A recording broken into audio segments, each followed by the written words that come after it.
All right, everyone. Some of the paid posters, liberal commentators on Twitter and elsewhere have been comparing the current situation with regards to illegals to both the Underground Railroad and Anne Frank. There's a reason for this. It might be socio-political. I'm not 100% sure. We're going to get into a little bit of this. The Underground Railroad, for example, was a phenomenon in which people that were involuntarily taken to the United States and impressed into literal slavery were shuttled around to try to get them to places where they wouldn't be enslaved. That was the whole goal. You managed to escape off the plantation, and maybe Harriet Tubman took you on a little bit of a boat tour, basically. The whole goal was to prevent people from being literally enslaved. When last I checked, um, other than corporate slavery, which many native citizens, by the way, are subject to as well, that doesn't really exist in the United States. If anything, you have the proliferation of slavery in other countries like Libya and Syria, where U.S. foreign policy has been enacted. So that kind of flies out the window. It doesn't really make sense. I don't think that the average MS-13 cartel member is being enslaved. No, I think they're selling coke or heroin or something like that. Maybe a bit of fentanyl. By the way, you see that all the time in New Orleans. You'll see people passed out on the streets, and it ain't just because of the alcohol. It doesn't have to be Bourbon Street either. As far as Anne Frank goes, when last I checked, Anne Frank did not repeatedly assault people and sell drugs and was actually a citizen of the nation in which she was physically located.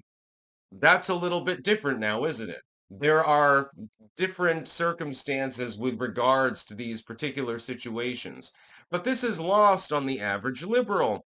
And the average liberal commentator has to be paid to post on Twitter anyway.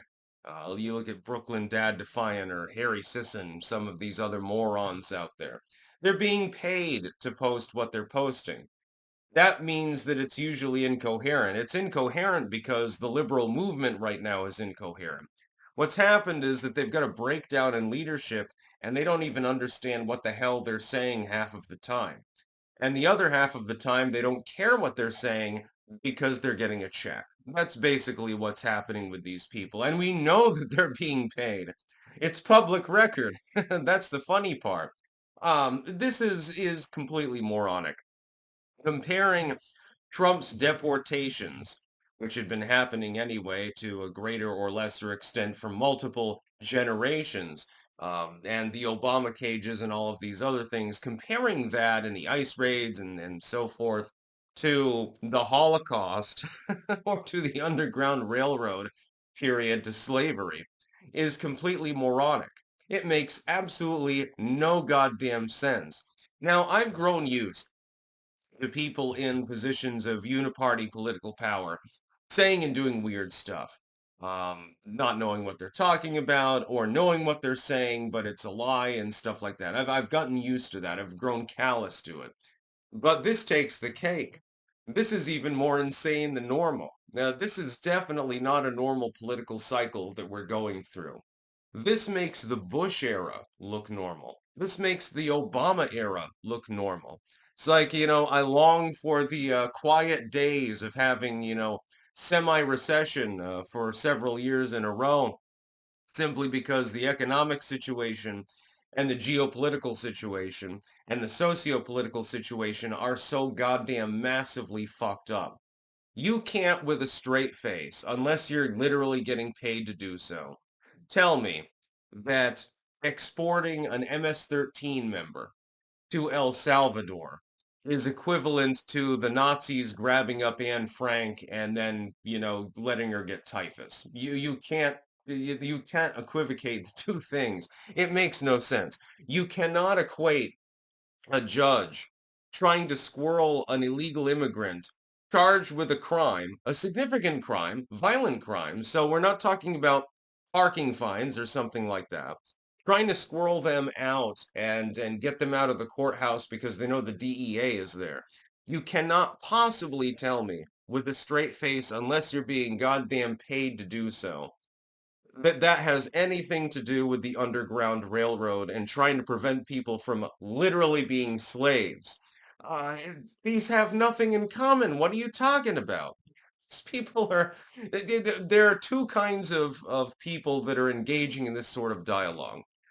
Absolute morons that don't know anything about history, don't know what the hell they're talking about, and are just total idiots, and people that are getting a check to say the exact same idiotic things.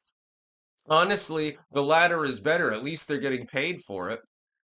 Brooklyn Dad Defiant, at least he gets paid for his stupid takes. I mean, man, everyone's got to make a living. I know you're not paying that child support, I guess. So, yeah. But this is insane, literally insane. The track in which public dialogue has gone with regards to illegal immigration has become completely moronic. Now, if I were in charge, let's say that I were the dictator of the United States. I would show mercy to people who, while illegally in the country, did nothing else wrong. They had a child here.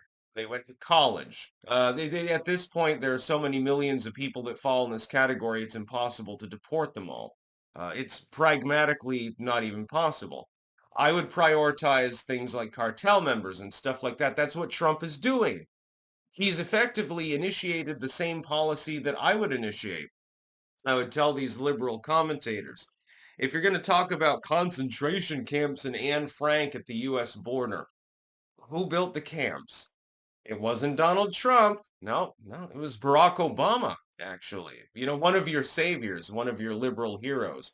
If you're going to talk about Anne Frank, you should probably also talk about the fact that FDR, your favorite Democrat socialist president, was the one that wouldn't take in refugees from Nazi Germany. Just saying, it might bear mentioning as a historical fact, an objective one, by the way. It might bear a little bit of mentioning, but they won't because they're being paid to post, generally speaking. And those that aren't are simply mindlessly replicating what other people say, have no idea what they're talking about. These people flunked out history class probably in fucking high school. They don't know what the hell they're talking about. They don't know. They have no clue. I hate it when people are so self-assured in their own knowledge, but they don't have any. But they insist that they're right anyway. So they'll tell you something that they believe is a historical fact.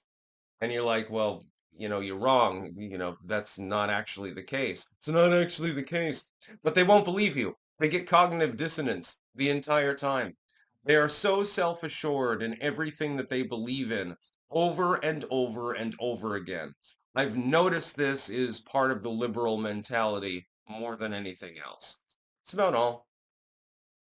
Peace out.